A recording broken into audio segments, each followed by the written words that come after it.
Assalamualaikum warahmatullahi wabarakatuh. Perkenalkan, kami dari kelompok 6. Di sini kami akan mempresentasikan hasil review jurnal kami. Izinkan saya untuk memperkenalkan anggota kelompok saya. Yang pertama ada saya sendiri, yaitu Rika Lansari, kemudian ada Mbak Ikraisyah Putri Novalita, dan kemudian ada Widya Nurul Fatihah, dan terakhir ada Nur Isah Nisariadi. Nah, langsung saja kita ke jurnal pertama. Nah, jurnal pertama itu berjudul A Practice Center Analysis of Environmental Accounting Standard Integrating Agriculture into Carbon Governance. Ditulis oleh Wolf Stephen sama Richard Goose. Nah, dari jurnal ini dia itu bertujuan untuk mempelajari pembuatan protokol akuntansi untuk emisi oksida nitrat dari produksi jagung. Nah, dalam pembangunan protokol akuntansi ini merupakan suatu proyek untuk mendaftarkan pertanian di pasar karbon. Nah, kemudian kita ke metode penelitian. Penelitian ini dia menggunakan penelitian kualitatif, di mana mereka melakukan wawancara pada staf CAR. CAR itu dia organisasi atau Climate Action Reserve. Nah, untuk melakukan pengembangan protokol perhitungan karbon, mereka menggunakan pendekatan non metodologikal atau dengan pendekatan kasus empiris. CAR ini merupakan suatu organisasi atau entitas nirlaba yang terdaftar di negara bagian California. Nah, fungsi CAR ini merupakan organisasi yang membantu mengurangi karbon.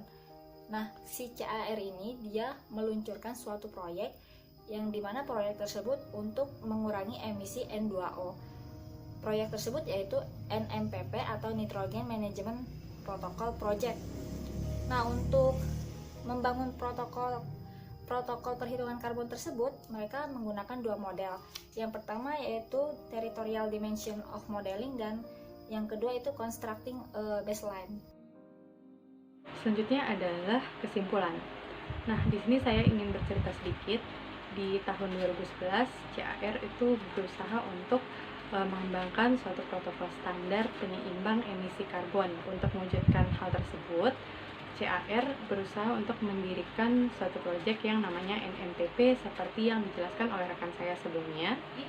Ternyata di 2018, di bulan ini, itu diketahui bahwa proyek yang dijalankan oleh NMPP itu mengalami kegagalan. Nah, hal ini itu ditunjukkan oleh rendahnya harga karbon, yang dimana ini menimbulkan protokol baru yang namanya protokol akuntansi. Meskipun telah mengalami kegagalan, namun di tahun yang sama CAR itu terus ingin mencapai tujuan tersebut gitu. Jadi diadakanlah MWG baru untuk meningkatkan nilai NMPP untuk menghasilkan protokol standar penyeimbang emisi karbon.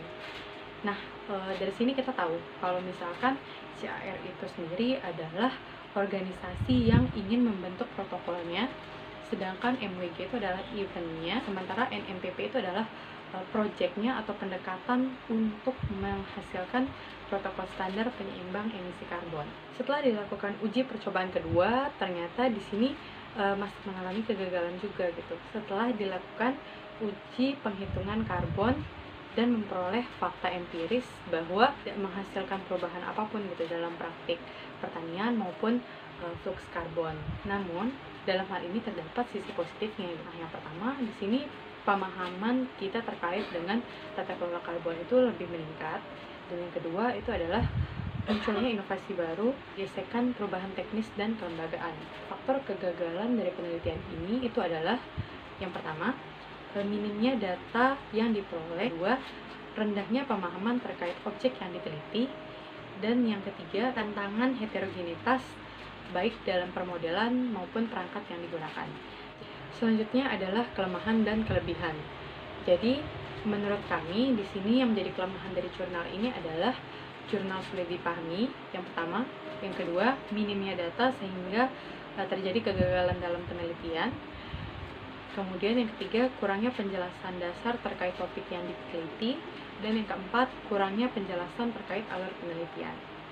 Nah, untuk kelebihannya sendiri menurut kami, jurnalnya kaya akan referensi.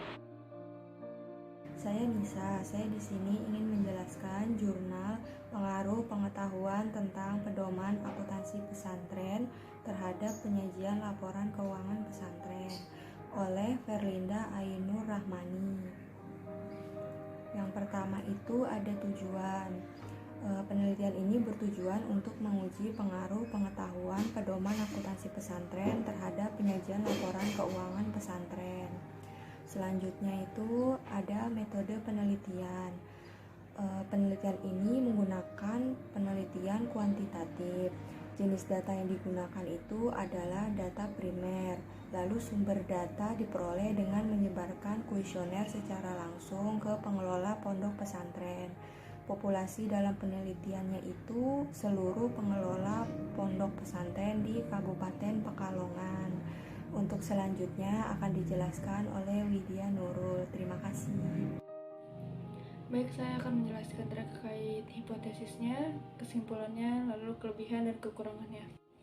Kerangka pemikiran yang digunakan pada penelitian kedua ini yaitu pengetahuan pedoman akuntansi pesantren terhadap penyajian laporan keuangan di pesantren. Jadi hasil uji hipotesis pada jurnal yang kedua ini yaitu penyajian laporan keuangan pondok pesantren sesuai dengan PAP, pedoman akuntansi pesantren, dipengaruhi oleh tingkat pengetahuan para pengelola PAP sebesar 65,3%.